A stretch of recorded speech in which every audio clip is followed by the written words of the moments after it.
मनोज जरांगे पाटील यांनी आझाद मैदानावर सुरू केलेल्या उपोषणाचा आज दुसरा दिवस होता. त्यांना पोलिसांनी आंदोलनासाठी आणखी एका दिवसाची परवानगी दिली आहे. त्यांनी सरकारवर सुविधा न दिल्याबद्दल आणि राज्याला अस्थिर करण्याचा प्रयत्न केल्याबद्दल कठोर टीका केली आहे. याच दरम्यान न्यायमूर्ती शिंदे समितीने त्यांची भेट घेऊन मराठा आरक्षणावर चर्चा केली. मात्र कोणताही तोडगा निघाला नाही. आंदोलकांना मदत करण्यासाठी बारामतीमधून अन्न सामग्री पाठवण्यात आली. जरांगे पाटील यांनी जोपर्यंत मागण्या पूर्ण होत नाहीत तोपर्यंत उपोषण सुरू ठेवण्याचा निर्धार व्यक्त केला आहे. दरम्यान मराठा वंशावळ समितीला मुदतवाढ देण्यात आली आहे. मनोज जरांगे पाटील यांना आंदोलनामुळे मराठा आरक्षणाचा मुद्दा पुन्हा एकदा केंद्रस्थानी आला आहे.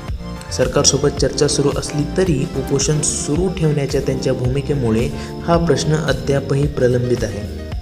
सरकार आणि आंदोलक यांच्यातील संवाद सुरू असला तरी ठोस तोडगा निघेपर्यंत तणाव कायम राहण्याची शक्यता आहे.